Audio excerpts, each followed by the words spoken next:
With a population of over 30 million people, Peru is the fourth biggest country in Latin America and one of the richest countries in the world in terms of biodiversity and natural resources. In this vast Andean country, we can find, among other things, the biggest silver reserves, the third biggest zinc and copper reserves, as well as the sixth biggest gold reserves in the world.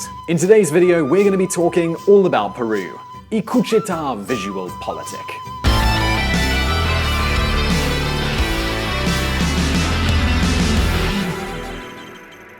Now, Peru is still a poor country, and there is still a lot of work to be done when it comes to its industrial framework. But despite this, Peru stands out among its Latin American neighbors as an example of reforms done right. And some say that if this process continues, we're soon going to be talking about Peru as a great Latin American power. Lima, its capital city, already has a higher GDP than Bolivia.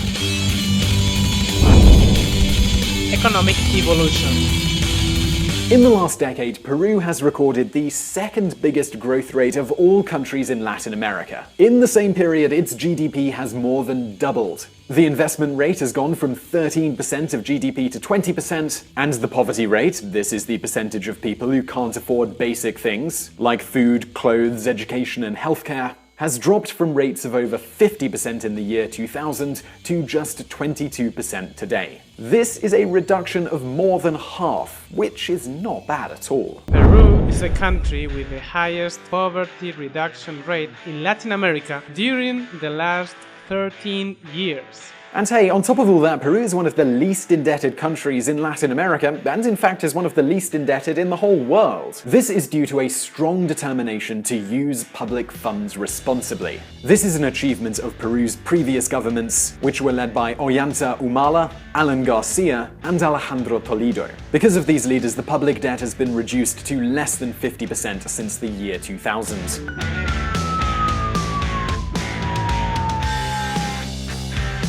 But better still, how did it reach a political consensus that maintains stability with the government's budget while also making pro-market policies?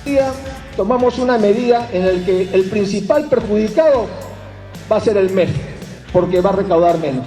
Piñas, pues, ¿qué vamos a hacer?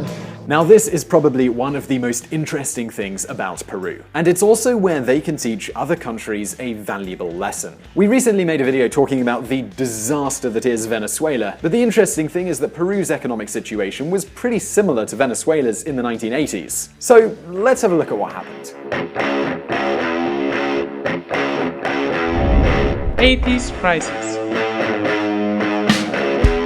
In the 1970s and the beginning of the 1980s, the Peruvian government bet on boosting the Peruvian economy through public investment. They wanted to replace imports and restrict the sale of foreign products. To achieve this, they had to borrow money, which shot up the public debt. The results were so bad that when the oil crisis happened in 1979 and their economic growth slowed down, Peru's government started to have so many problems that in 1983 they had to suspend their payments to their debtors.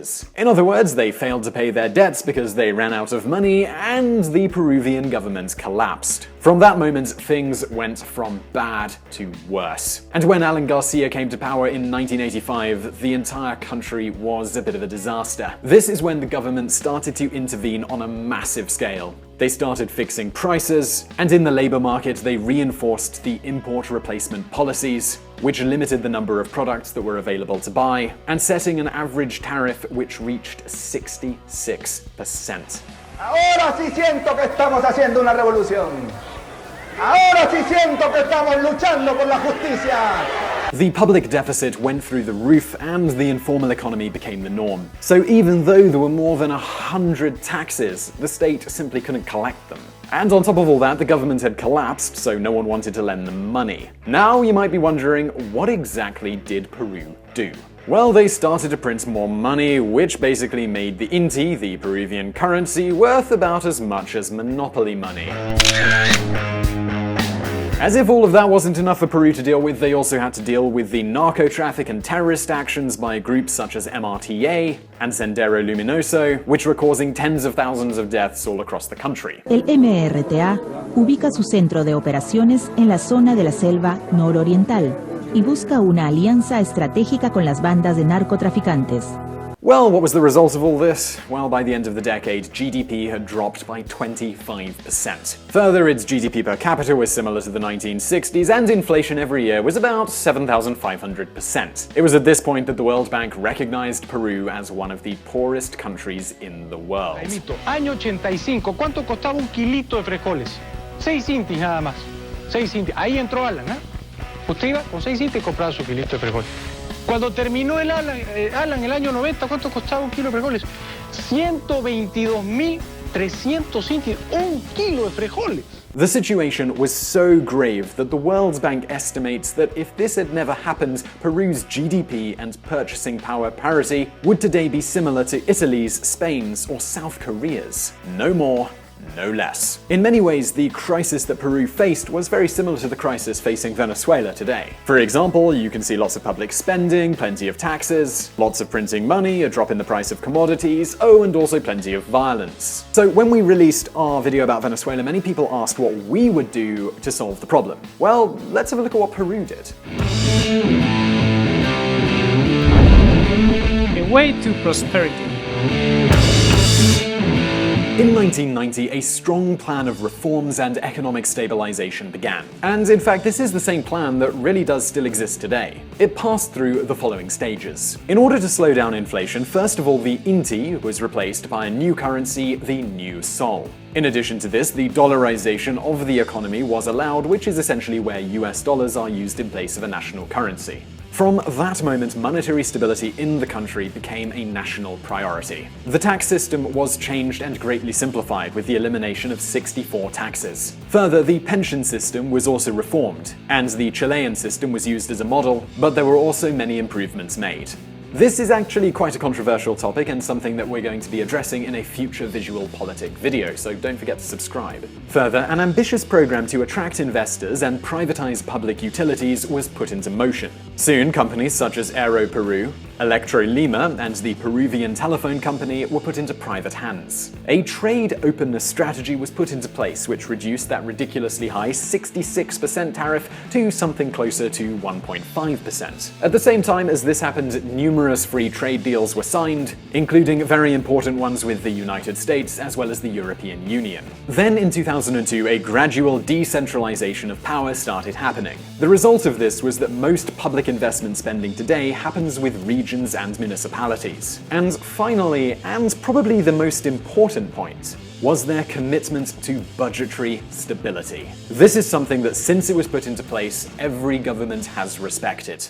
Perú registró un superávit fiscal del 7% en el primer trimestre del año. Esto como consecuencia del aumento en los ingresos del gobierno y un crecimiento económico sostenido. Actually, in 1999, a law was put into place called the Fiscal Transparency and Prudence Law. This restricts the discretionary power of governments to spend more than they receive. This includes corrective elements for public deficit situations. Many experts on the subject contest that this is one of the most important laws in the history of Peru. But it's not all roses. Don't think that we've forgotten the dark side of Peru. This was the 1990s and Alberto Fujimori's regime. This was an authoritarian regime, and the president of it is now serving a 25-year jail term. He was convicted for crimes against humanity and corruption. So what's important to keep in mind is the situation that Venezuela faces today is similar to the situation that Peru faced. So keep in mind, there's always a way out. Peru, today and tomorrow. So now you might have in your mind the question, why is Peru still a poor country today? As we said at the beginning of this video, the institutional shortfalls and the challenges that Peru faces today are many. Among them, we can't stress enough the high degree of legal uncertainty and corruption. This is something that we can definitely see with the death squad's case. This is where, under Humala's regime from 2011 to 2015, a group of policemen killed innocent people for money. Those killed included a general and a major from Peru's national police. Further, there are extremely high levels of crime, and there's also the chance that the mining industry will face the same rentier problems that Chile faces today. Not to mention, there is a very sharp difference between the living standards in different regions.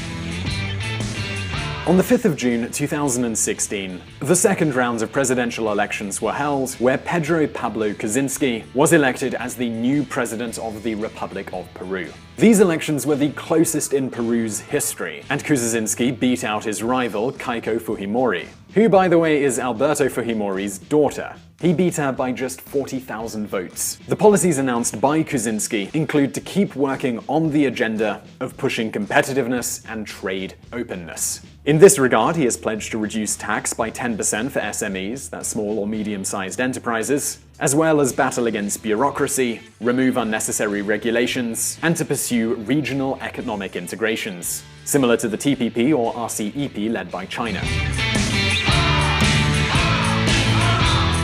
If Kuczynski gets to remain at the helm and fight all of the problems that are affecting Peru, despite his relative political weakness because of a not very friendly Congress, I'm sure that the growth of Peru will continue and will remain a leader in growth for Latin America.